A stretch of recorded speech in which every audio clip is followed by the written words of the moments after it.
This is the Alan Cox Show on 100.7 WMMS.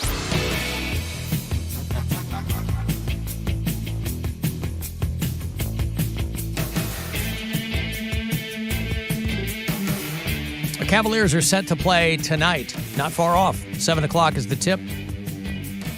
At the Romo Fijo against the Sixers. 6:30 when we roll out is when your pregame will begin. Cavs Live, you want to get all the coverage, you'll get it here on MMS, of course, and on the iHeartRadio app you can listen. They'll stay home for the game against the Magic on Friday, then they'll hit the road, play the Knicks on Sunday afternoon. That'll be a 6 o'clock tip. Then they'll play LeBron and the Lakers here at home on Tuesday. Is that still exciting for people, or are people kind of over LeBron? I mean, it's always exciting when LeBron comes to town, but does he still get a good reception? Yeah, I think he will. I mean, there'll probably be some people that boo him, but you know. I mean, he did win a championship for the city. Yeah. And the Lakers haven't exactly been kicking ass. No, they've been bad. Yeah. They lost. So that's next week. Last second shot last night, I believe. Oh yeah. Yeah. Where are the Lakers? They are, oh God, they're 13th in the West. Jesus, 7-12. What, he's his years of propping up an entire team by himself or behind him? Yeah. Yeah, okay.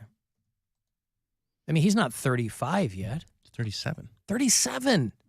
Wow, I didn't know he was that old. This is his 20th season?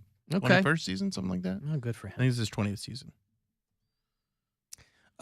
If you listen to us on iHeartRadio, by the way, if you do it from out of state, tell me where. I'd like to know where our bureau chiefs are. Andy listens in Atlanta. Sean is in Indianapolis. Christina is one of our bureau chiefs in Vegas. Jacob is in Yucca Valley, California. We have a lot of bureau chiefs in the Bay Area in San Francisco. And San Francisco is in the news, you might have seen, because they were trying to determine whether or not they were going to...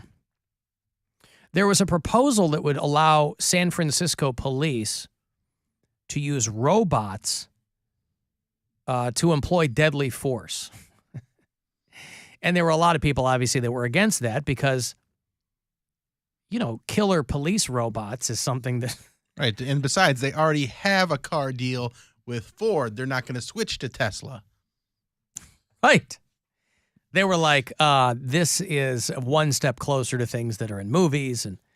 But the city supervisors passed it. It was 8-3. There were 3 people that said, I don't know that I want Dead or alive, you are coming with me. Killer robots. The law enforcement equipment policy out there in San Francisco is going to allow robots to kill. When there's no other option available, I'm sure that nothing will happen. It'll be fine. There are 17 robots owned by the San Francisco Police Department, 12 of which are fully functioned. None of them are designed, by the way, to kill people. These are like primarily bomb robots. So they're going to have to retrofit. Are they going to duct tape a gun to their arm? Or how's this going to work? They're going to use erector sets to put the guns on there. It will allow robots to kill in order to save the lives of officers or the public. This, I believe, is very, very RoboCop, and that worked out great, so I think it'll be fine. I think it's going to be... you are coming with me. It's going to be great. I just feel bad for the cop that has to get shot a bunch of times and almost die and then turned into this machine. Oh, you think they'll end up going the full RoboCop? I mean, that's the goal, right? Yeah. Half man, half machine, all cop. I'd buy that for $1. I mean, listen, if, you know, they say, well, human police are already authorized to shoot to kill when you fit a number of criteria. You know, like you're scared. So what could go wrong? Of course, robots can't get scared, so that's good. Or maybe they can, you know. We don't know what the limits of artificial intelligence. Still cops. We don't know. If they're robots, they can probably still get scared. We don't know what the limits of AI are yet. They said these are only going to be used in extreme circumstances. But as we've learned, extremes is a very jittery group. Right. Extreme circumstances seem to happen pretty frequently. He looked at me weird. Okay. So, obviously, this is not... I thought his cell phone was a bazooka. This is why a lot of cities were very nervous to even have their local law enforcement purchase robots to begin with. Because they go, this is the logical conclusion of this, is they're going to be, people go, no, this is for, well, of course. The Dallas Police Department a couple of years ago, there is precedent, killed a suspect using a robot armed with a bomb. And they detonated it where the suspect was. Imagine that. They send the bomb robot in to blow the dude up. I don't know if he was locked in a house or what was going on there, but I mean, now they're talking about these, sharpshooting robots. I mean, they're not going to send bomb robots in to blow people up. No, it's going to have to be a bit more surgical than that. Be a little more. I think of the show Battle Bots, and they have spinning blades and stuff like that. So I think that'd be, yeah. Or Roombas with saw blades on them. Or it's, like the robots that they use to disarm bombs, where they put some sort of gun on it. But, I mean, you think of a situation like a school shooter where the cops are too cowardly to go in some cases. One in particular comes to mind. And they can send the robot in, and they just got to make sure that could actually be helpful in a situation like that. I mean, if you've seen the supercut of Boston Dynamics over the years, from when they began one of those dog robots. Well, just the upright robot. I mean, the biped robot. You see over the past 10 years how the thing has exponentially developed. It's gone from barely being able to stand up to now doing the Watusi out there. It's like doing parkour. So obviously, the money is in developing these robots for military applications, and everything military ends up in your city. So it's why local police departments are more militarized than ever before, because you don't have equipment and just let it gather dust. Hey, police, can you train your officers to de-escalate situations? No. But what if we just get killer robots? They don't have it. We'll send them in. Hello, Earth Boy. It's me, Short Circuit. Just go away. Beep, bop, boop. Beep, bop, boop. Right, now that doesn't scare me. If he comes in and just goes beep, bop, boop. You have 5 seconds to comply. Johnny 5. Beep, bop, boop. Yeah, beep, bop, boop. The ED-209. Mm-hmm. Stairs, though. I can't get upstairs. So anyway, for our, we have a handful of listeners out there in the Bay Area. You'll have to certainly keep us apprised. It's not like these things are going to go online next week. But, RoboCop had his directives. Yeah. Right? You can't tell me that they're going to write those directives into these bomb robots. What was his directive? You can't kill anyone from OCP. Yeah. You know me. They had to fire the guy. That's right. Dick, you're fired. And then he knocked him out of a window. Poor Ronnie Cox. He shot him out of the window. Dead or alive, you are coming with me. Hey, Poundcake, are you ready for the sports break? Kind of wanted to go through prime directives real quick, but that's fine. The RoboCop prime directives? Yeah. What were they? You know them from memory? I haven't watched RoboCop in a long time. I'm trying to look them up. I mean, there was a Canadian spin-off called RoboCop Prime Directives. Yeah. It's probably not what you're talking about. No, I want the list. Okay, there we go. Serve the public trust, protect the innocent, uphold the law. Any attempt to arrest a senior officer of OCP results in shutdown. That one was classified. Dead or alive, you are coming with me.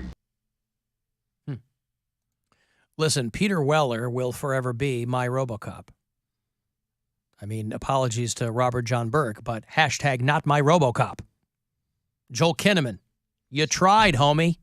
Hashtag not my RoboCop. That's Peter Weller all day. Peter Weller. You're ready, Cody? Yeah, I'm ready. Play ball! This is a Poundcake Sports Break.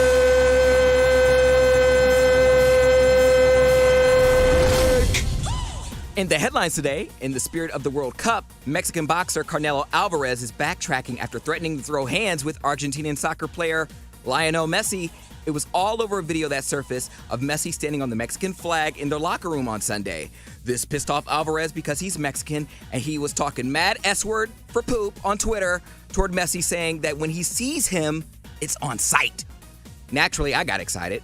But unfortunately, now that it's been a couple days, Alvarez has changed his tune, saying in quote, "I got a little carried away." You know what I say? Boo! Tell us you ain't about that life without telling us you ain't about that life. Ease off the keyboard courage and follow through with what you say you're going to do, Mr. Alvarez. Also, some sad news. Pro cyclist David Rebellin has passed away at the young age of 51. David was one of the top pro cyclists in Italy, and he was pronounced dead on the scene after being struck by a truck while he was training. Authorities say they have yet to identify the driver of the truck due to him fleeing the scene after the incident. The Italian National Police is still actively looking for the culprit, and onlookers that were present at the time of the accident told police that the only time they've seen a skid mark that long was in their own bike shorts. How traumatic. R.I.P. And then lastly, I'm feeling the big hat energy. Washington Commander star Brian Robinson created quite a stir by wearing a huge oversized baseball cap after Sunday's win against the Falcons. The ridiculous-sized hat was an instant hit and had over 2,000% increase in sales. The company is called Noggin Boss, and you may recognize the hat and the owner from a previous episode of Shark Tank.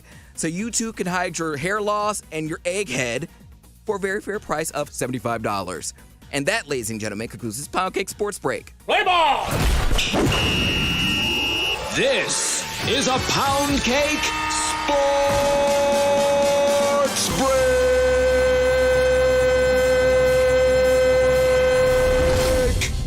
I think it's very sweet that he called that guy young at 51. It's a young time to die. What was the Mexican boxer's name? Hold on. Carmelo Alvarez. No. Carnell. Hold on. No. Let me pull it up again. I wrote it right. Or the soccer player's name. Carnelo Alvarez. No. And who is it? Canelo Alvarez. There's no R in there. Okay. You're thinking of Carmelo Anthony. Or the Caramello candy bar. Delicious. So Canelo Alvarez. And Lionel Messi. Lionel Messi. I kept wanting to say Lionel. I was like, it's not Lionel. It's Lion and then L. Lionel Messi. Lion-O. Thundercats ho!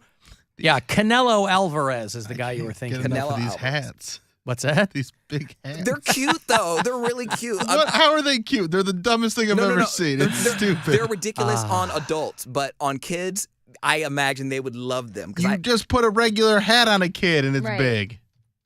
I think it's a good idea. It's a stupid idea like that someone passes on Shark Tank and then it becomes huge. But I don't know. I didn't watch that episode, so I don't know if they were passed or not. But it's a good idea because sports fans are ridiculous, and if they can sit on the sidelines in like a SpongeBob uniform, they'll wear an oversized hat. Listen, I'm not saying people aren't going to wear it. I'm just saying it's hilarious. Ridiculous. So stupid. It's ridiculous. It's so stupid. This is stupid! Well, there's something for everybody in the world of sports. I think that's the takeaway. Whether you're Carnelo Alvarez or whether you're Lionel Nessie, whatever you call them, like he sunk to the bottom of Loch Ness. He was talking mad. He was talking reckless. He was like, "When I see you, bitch, you better hope someone gets to you before." But he has since apologized. He correct? found out all of Argentina was like, "What you say?" Yeah.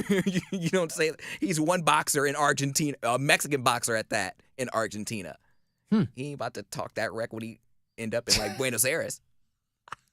Talk that wreck. He was talking reckless. Yeah, I I can't believe understand. I understand. Wow. And the police will still have to control the robots and press a button to fire the weapon. It's not like they're sentient. No, that's true. But, I mean, they clearly want to do that. You know, I mean, I don't know.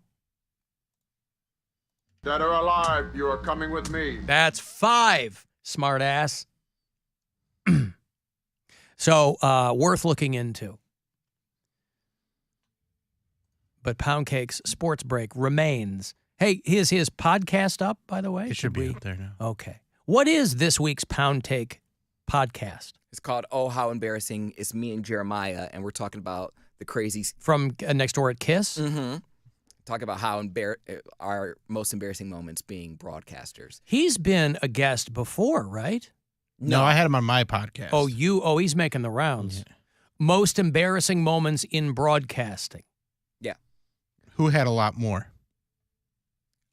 Well, from what we shared, we're both pretty tied. His is just on a different level. Like he had like a wankster period where his on-air name at WCIP because he was also on WCIP. But you guys are both 88Z alums or whatever? Mhm. Yeah, we went to the same college, had the same teacher. His on-air name was Icy Cool. Oh, no. Ice, yeah. and then middle initial no. E, and then cool. Icy. Ice E Cool. Yeah. Ice E Cool. Oh, well, that is very good to know. Mm-hmm. And he wore a do-rag and stuff too. And he was like, Oh, I'm not gonna show you those Pics pictures. or it didn't happen. He had pictures. He said he doesn't want to show them because it would be cultural appropriation. And he's not wrong. So yeah. I told him about the instant. I talked about Ghost Bag. I talked about where Poundcake came from, and I mentioned the time where I was at an intermission at Romo Fijo, and I was on the Jumbotron, and my microphone was off because I was afraid of falling. But that's not even like a. Well, okay. Yes, it was. I thought you guys meant on air. I talked about my You just live mean read. over the course of your broadcasting career. I got you. Did you okay. show him the shot collar? No, that wasn't embarrassing. That just hurt. But it's fun. What about the food firing squad? Man, that was fun. That was nasty. That was hilarious. Again, I Hitting you with that big wad of mashed potato. that I still sometimes feel that. That was literally getting punched in the gut. That was a brick that hit me. You could at least broke it up first. I guess Yes, so. I guess I could have, but I didn't. But it didn't. I want to say I guess the most humiliating out of all the punishments, if you want to go there, I'll take all that over the poop. That was my very first one and the most That's when traumatic. you broke out into hives and everything. Yeah, I had That was great. an actual reaction to that. So, we were talking about Tom Brady and Giselle, and it seems to make perfect sense that two people who are incredibly wealthy would just go their separate ways and not worry about anything financially. But you saw that Kim's going to get $200,000 a month from Kanye in child support. She's petty. I was going to say, that's got to be punitive, right? That's like no money. That's For what I'm her. saying. That's why it's like, F you, cough it up Yeah. every month. She doesn't need it. No. You think she would just not even want to mess with it. I I mean, wonder he's if the, that's what her childcare costs. That's what like live-in nannies and stuff. Well, no, and chefs and whatever Actually, it might else. be different though because Kanye. That's one of the complaints that he had was he was like, I have no control over where my kids go to school or nothing like that. So when he had the Donda Academy, I don't know if it's still open. No, it closed immediately. Yeah, he was like, I want them to go to a school. So that might be for whatever school Kanye wants them to go to. Well, they said that they'll have joint custody with equal access to their 4 children. So that must have been her. She's like, you're going to pay me if you want to be in these kids' heads as much as I am. I mean, listen, it frees her up to do it. It's not like they don't have help. $2.4 million a year. People give her a hard time for posting TikToks of her making lunch for them, and they're like you make lunch. It's like, it's not beyond a celebrity's To make ability a to sandwich. make sandwiches for Right. 4 children. Yeah. Doesn't mean that you don't have help, but people act like it's impossible once you're rich and famous to make a goddamn PB&J for your kid. But I just thought that was funny because, I think in the Tom and Giselle thing, they're like, we don't need each other's money. Right. But Kim clearly is like, you're going to cough some up, homie. So, but boy, she looks good. Divorce suits her. She looks Well, the she's same. done it 3 times. Yeah, I know. It's getting good. And at every time, Who boy. was the second one? The second one was Chris That Humphries. ball player, Then Chris who was Humphries. the first one? it. Her first husband before she was famous. Oh, I Yeah, didn't know some that. lump. I don't thought know. Chris Humphries was the first Chris one. Humphries was so hot. Oh, He was. Weren't they married like not. 67 days or something like Yes. that? 72 days. 72 days. Oh, he was huge. He was just, he's so hot. Alan, did Poundcake say the Jumbotron?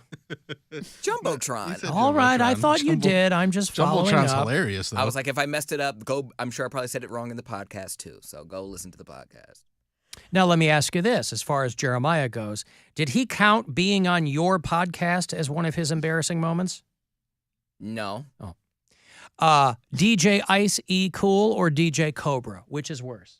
Icy cool. Icy cool. Icy cool by a lot. That's really bad. But Poundcake was engaging in serpent cultural appropriation. But I went through a lot of, I told him this on the podcast. I went through a lot of different name changes and aliases while I was finding myself. I was Cody B. And then I was Cody Gallagher, which I'm not Irish. Gallagher. Have we ever heard that? Oh, we probably have. Yeah. Cody Why were you Gallagher? Cody? Because that was when you were bald and growing a mustache, right? And you were smashing fruit with a sledgehammer? No, I just... Never turn your back on a man named Sodom. Here's Savage Garden. He was smashing fruit, but just wasn't like when he first got the call. Oh, come on. I was dating the name. I was just seeing if it fit. So I did a couple air shifts as Cody Gallagher, and then I couldn't find anything. So I went back to, I think I was like just Cody for a little bit. Think back to get tucked up. Should have just been like Helpful Brown. It would have been better. But I landed on Cobra and still don't use it. So it doesn't matter. You try things. I understand. Listen, I was Alan Slade for a week. Slade. Yeah. Okay, let me take a break. Bam Bam Bill Squire does not subscribe to nicknames. Absolutely, nor should he. Have your name legally changed before you get your next real ID. Ooh. Let me break here. If you want to text for anything, 35192. You can watch if you like at alancoxshow.com. Listen anywhere on the iHeartRadio app. The Alan Cox Show on 100.7 WMMS.